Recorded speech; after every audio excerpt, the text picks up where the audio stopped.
kesejahteraan rakyatnya dalam kesempatan ini akan diuji oleh panelis ya, dan kami juga sekali lagi mengingatkan kepada para hadirin untuk tetap menghargai ya calon pemimpin kita dan juga berdemokrasi secara dewasa, ya, untuk tidak berkomentar selama ada pemaparan. Baik, langsung saja kita mulai untuk pasangan Cagup-Cawagup untuk nomor 1, nomor 2 kali ini ya. Nomor 2 Pak Joko Widodo dan Pak Basuki. Ya, silakan siap-siap. Kami nomor urut 3 kami beri kesempatan Bapak Joko Widodo dan Bapak Basuki Cahayapurnama untuk menyampaikan visi misi di bidang ekonomi dan kesejahteraan rakyat. Waktu Anda 5 menit, boleh disambung oleh wakilnya. Silakan.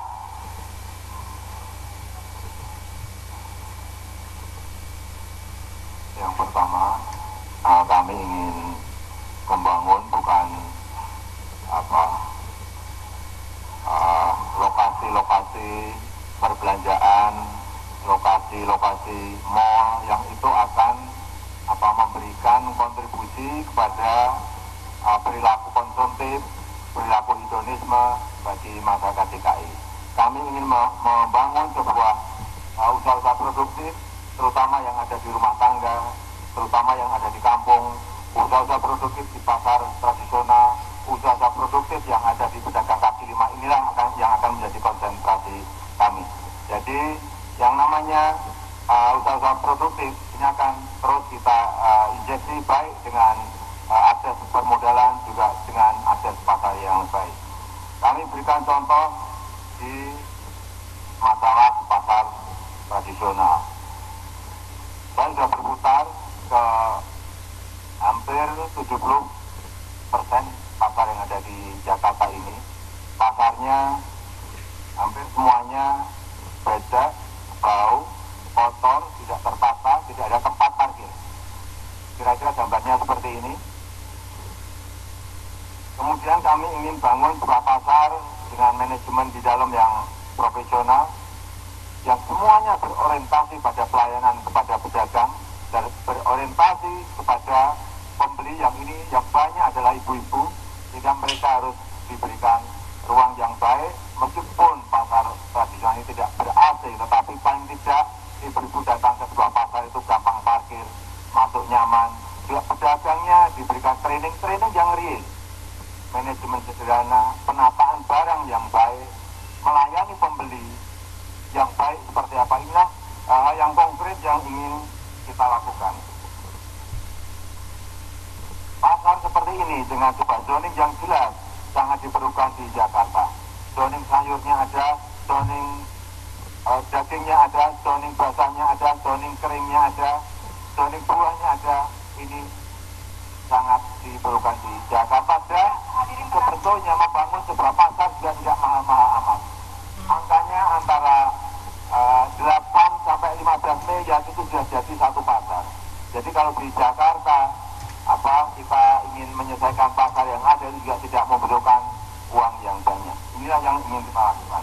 Kemudian di bidang kesehatan kami juga sudah menyiapkan sebuah sistem yang namanya Kartu Jakarta Sehat seperti ini. Yang ini bisa dipakai di rumah sakit negeri maupun swasta. Pelayanannya untuk cuci darah, untuk kemoterapi kanker ini dilayani. Nah, sistem yang sudah kami lakukan selama hampir 6 tahun di Kota Solo, dan rakyat merasakan betapa manfaatnya kartu kesehatan seperti ini. Kemudian juga kami siapkan sebuah sistem yang lain yang namanya Kartu Jakarta Pintar seperti ini. Ini adalah sistem sehingga anggaran-anggaran yang ada di DKI ini betul-betul bisa dikontrol, bisa dimanage, bisa dikelola dengan efisien, karena memang ini adalah membangun sebuah sistemnya dulu. Tidak menyiapkan anggarannya dulu, tetapi membangun sistemnya dulu. Kemudian dengan sistem yang ada ini masyarakat bisa merasakan manfaatnya langsung, dan ini akan berimbas kepada kita. Saya berikan ilustrasi. Saat pilkada pertama, saya hanya mendapatkan 37%. Tetapi karena ada 2 kartu ini yang telah kami berikan kepada masyarakat, saya mendapatkan angka di Solo 91%. Mestinya kalau di Jakarta ini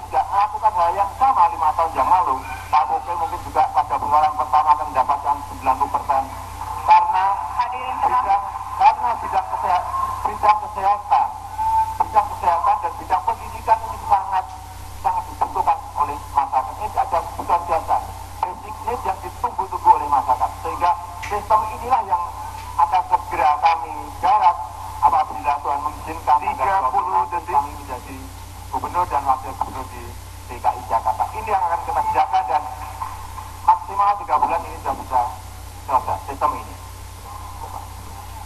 Ya, saya kira prinsipnya itu kesehatan. Tidak boleh ada seorang pun ditolak karena kelas 3 penuh atau karena 10 detik. Kalau kelas 3 penuh, silakan di-update kelas 2. Itulah pelayanan publik yang akan kami lakukan. Terima kasih. Baik, waktunya habis. Terima kasih. Baik, kepada panelis Ibu Nina Sapti Treswati. Ya, kami silakan untuk mengajukan pertanyaan Bu. Setelah itu akan ada waktu 2 menit kepada pasangan nomor urut 3 untuk menjawab dan boleh dipotong Bu jika ada pertanyaan lagi dalam waktu 2 menit itu tentunya. Silakan Ibu Nina. Ya, terima kasih. Saya ingin menanyakan bahwa memang baik sekali apa yang dikemukakan tadi menggambarkan realita bahwa seharusnya pedagang kecil mendapat tempat gitu ya. Tetapi kan tidak mudah bagi pedagang kecil untuk masuk ke dalam pasar yang sudah dibangun, pasar modern. Bagaimana Bapak menjamin bahwa pedagang mikro kecil yang tidak punya modal tadi bisa berada di toko-toko dengan pasar modern atau pasar tradisional yang sudah dibangun tadi. Kemudian bagaimana juga kelompok rakyat yang tidak mampu tadi bisa mendapatkan akses dengan gampang kalau misalnya ada kendala di luar itu kan ada yang nggak punya KTP, ada yang nggak tercatat, ada urbanisasi daerah luar yang tidak punya tanda bahwa dia penduduk Jakarta. Apakah itu bisa mendapatkan akses di rumah sakit tadi walaupun dia bekerja di Jakarta? Jadi jelaskan mungkin pendalaman tentang strategi kesehatan seperti apa yang benar-benar terbuka bahwa penduduk Jakarta itu untuk penduduk Jakarta atau juga untuk penduduk lainnya. Baik, terima kasih Ibu Nina. Silakan Bapak Joko Widodo dan Bapak Basuki waktu 2 menit dari sekarang. Fakta di lapangan yang kami lihat sekarang ini pasar yang dibangun. Pasar yang dibangun itu dibangun kerjasama antara PT Pasar Jaya dan developer. Kemudian pedagang lama yang mau masuk itu harus bayar 1 meternya antara 20 sampai 25 juta per meter, bukan per kios. Sehingga pedagang lama ini banyak yang tersingkir. Pola kami yang ingin kami laksanakan nantinya, yang pedagang lama ini harusnya tetap ada di tempat itu. Kemudian kalau ada sisa kios itu yang baru dijual. Mestinya yang pedagang lama ini yang diberikan subsidi sebanyak-banyaknya. Kalau di kami, memang kami gratiskan. Kalau di sini mungkin nggak gratis, paling tidak diberikan injeksi 50% dari APBD untuk usaha-usaha kecil. Sehingga mereka bisa menikmati kiosnya, bisa menikmati losnya. Kemudian, agar pasar tradisional bisa bersaing dengan supermarket, ya manajemennya yang ada di dalam ini memang harus dibenahi secara total. Kemudian pasar tradisional ini juga harus membuat sebuah konsorsium. Sehingga waktu mereka memberi sesuatu barang, baik yang namanya sembako, baik yang namanya barang-barang yang lainnya, mereka bisa membeli dalam jumlah yang besar. Ini akan memberikan harga yang murah dan mereka bisa bersaing dengan hipermarket dan supermarket. Yang kami terapkan 30 detik dilaksanakan di Jakarta karena di sini pasarnya besar sekali. Untuk kartu ini, saya kira ini kartu yang sangat simpel. Datanya sudah ada, tinggal langsung diberikan RT dan RW kepada masyarakat karena datanya ini sudah ada.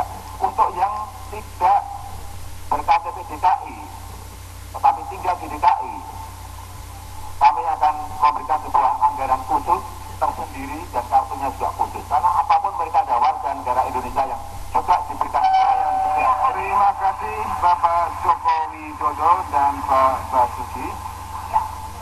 Silakan kembali ke tempat duduk dan berikutnya kami persilakan pasangan nomor 1 Ya, Bapak Fauzi Bowo dan Pak Robi Ramli untuk memaparkan visi misi mengenai ekonomi dan kesejahteraan Ya, sosial. silakan waktunya 5 menit. Boleh bergantian dengan calon wakil gubernurnya.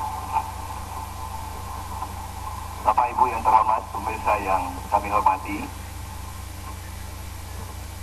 yang berkaitan dengan ekonomi dan kesejahteraan rakyat di Jakarta. Yang kami tawarkan untuk 5 tahun ke depan adalah merupakan tindak lanjut dari apa yang sudah kami awali 5 tahun yang lalu. Kebijakan yang berorientasi pertama kepada pertumbuhan, pro-growth. Kalau tidak ada pertumbuhan, tidak ada akan bisa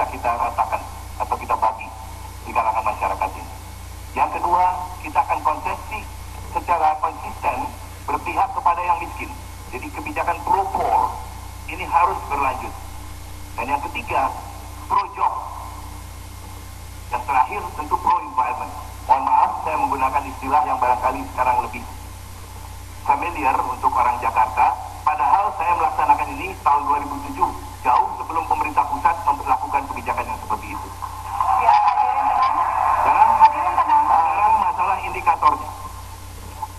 Dengan kebijakan seperti itu, pertumbuhan di Jakarta terus berlangsung, yang terakhir 6,7%. Tanpa pertumbuhan yang sebesar itu, tidak mungkin kita menciptakan lapangan kerja yang dibutuhkan di Jakarta ini. Kemudian, daripada itu kita lihat pertumbuhan APBD yang hampir 2 kali lipat, yang melebihi 2 kali lipat, mohon maaf. Waktu saya mengawali masa jabatan saya 20 triliun, sekarang sudah 41 triliun, tahun depan akan menjadi 44 triliun. Kemudian kita lihat lebih lanjut, pendapatan per kapita orang Jakarta ini sudah mendekati 11.000 dolar Amerika Serikat per tahun di tahun 2012 ini. Pada saat saya mengawali masa jabatan, itu baru 6.300 dolar Amerika Serikat per kapita per tahun. Pertumbuhan seperti ini tentu juga diikuti dengan rasa kekhawatiran. Kekhawatiran yang seperti apa? Ini jelas menjadi concern saya sebagai pimpinan, bahwa yang kaya tambah kaya, yang miskin tinggal di landasan.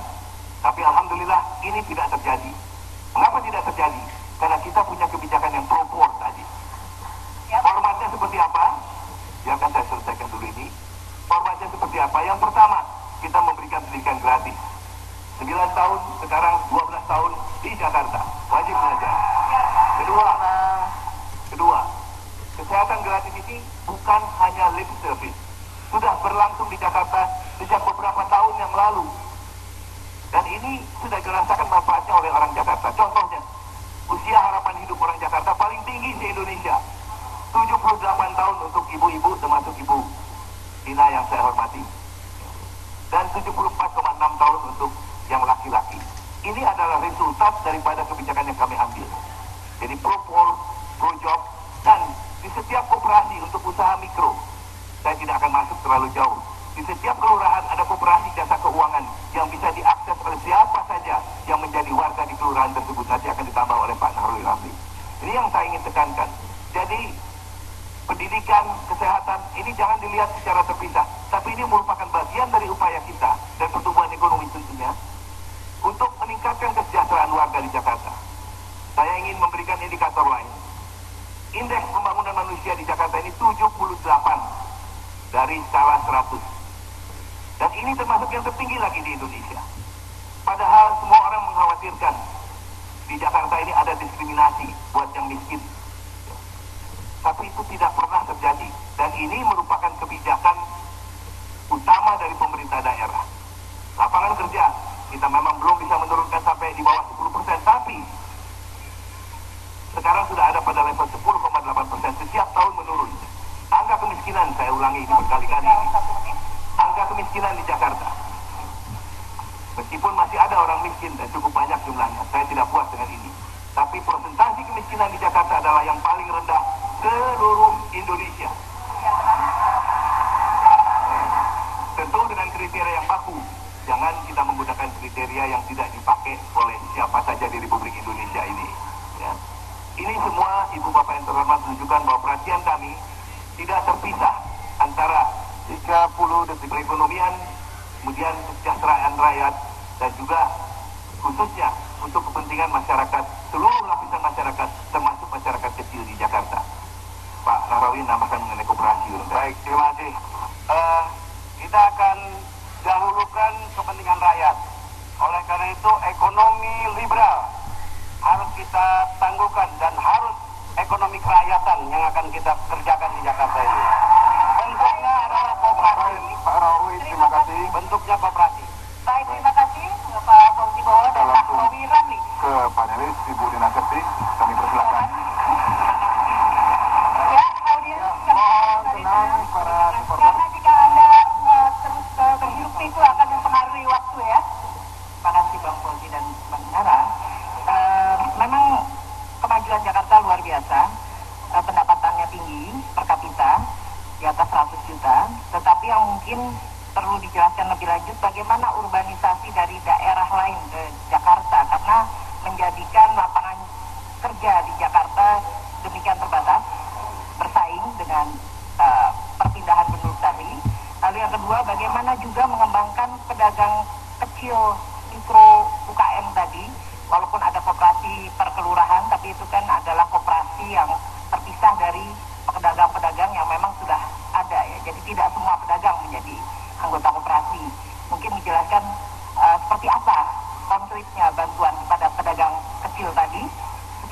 menjadi besar, dan kemudian juga bagaimana strategi kemiskinan kesehatan yang Bapak sebutkan di dalam visi misi tadi, bahwa akankah gratis benar pendidikan kesehatan itu di DKI Jakarta. Baik, terima kasih. Terima kasih, Bu Dina.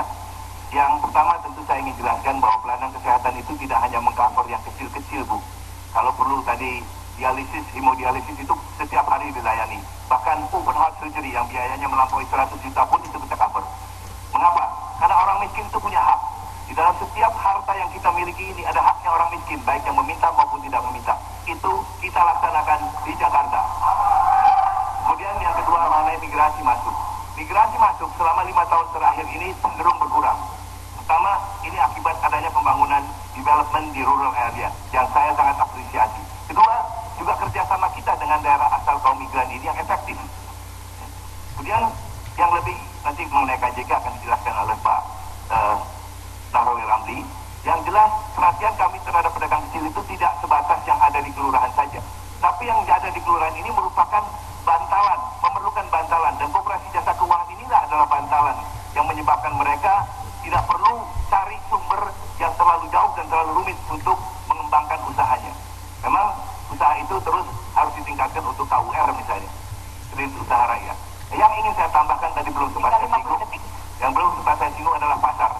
Kita sudah memberi peluang dan sudah terbukti koperasi pasar di DKI Jakarta ini banyak yang menjadi mitranya PD Pasar Jaya dalam merehabilitasi pasar-pasar tradisional, dan manfaatnya luar biasa.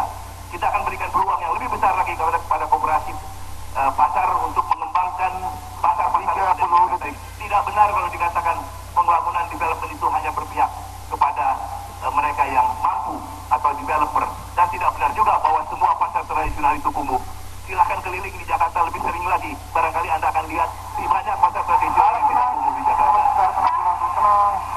Baik, 10 detik masih ada.